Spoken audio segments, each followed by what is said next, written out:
October 18th, a workout breakdown, leg day.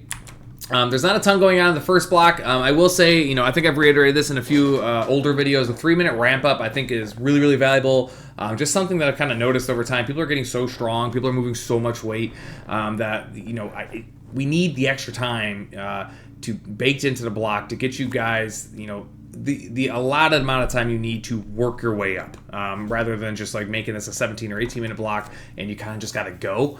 So in terms of that, which is great, like you should be proud, like the weights are getting so high, people are getting so strong, that I need to find time to allow you to ramp up appropriately is fantastic. I will say that deadlifts, if you're somebody that doesn't take them serious, maybe we're kind of worried about them or afraid of them, we don't know the value of them, like this is one of like 2 or 3 movements that I would strongly recommend we prioritize. Like the list of pros to what a deadlift does to your body is ridiculously long. Like there might not be another movement that is as valuable to your body as this is.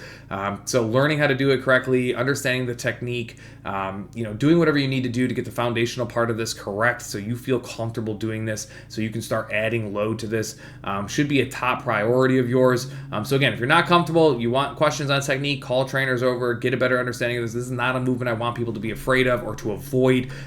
We are not doing our jobs if you are approaching it like this. So just keep that in mind. The coccyx squat, kind of the opposite. I don't want you guys to overload on this. I don't even care if you overload on this. Like overloading on this, it's not really doing much. I use this movement.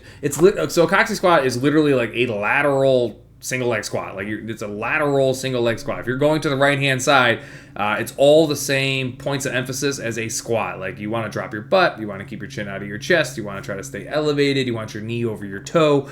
We want the 80-20 rule. 80% of the weight's in our heels. Our toes still have the ability to get off the ground, but they're grabbing the ground. Nothing changes other than your plane of motion, right? Because you're moving to the right-hand side instead of, up and down. And the fact that it's single leg and the outside leg, right? If I'm going to the right, then my left leg stays locked out as I drop my butt down and back up on its heel. And I'm really, putting the majority of that weight on whatever side it is that I am squatting. So think of it as a lateral squat. It has already got its own name though. So like, I'm not going to rename it.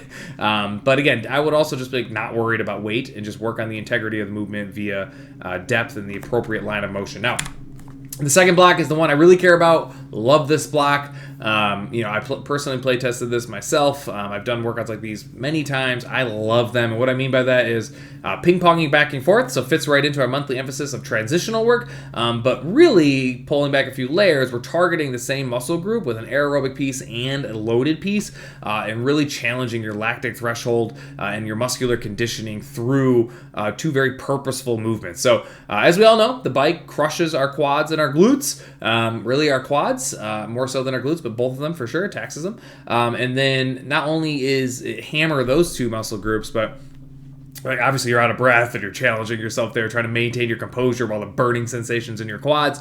So you have to really find and strategize with yourself, like what's the appropriate pace where I don't, have this monstrous lactic buildup? Like how, is this pace as aggressive as it can be? Could I move quicker and still get through it? Like it's just a fun mind game and like a physical game to play with yourself, which I want more and more people to understand. Like working out is supposed to be fun. Like you're supposed to have a good time. It's a game. Like it's all a game just to see what you can handle. And what's cooler than challenging your body physically and mentally on a day-to-day basis? Like you guys get the opportunity to do that. I think that's fantastic. But the alternating front lunges, make sure you guys use the ab mat. All right, like the ab mat's going to break your fall. You don't have to worry about your knee as much hitting the ground, which is fantastic.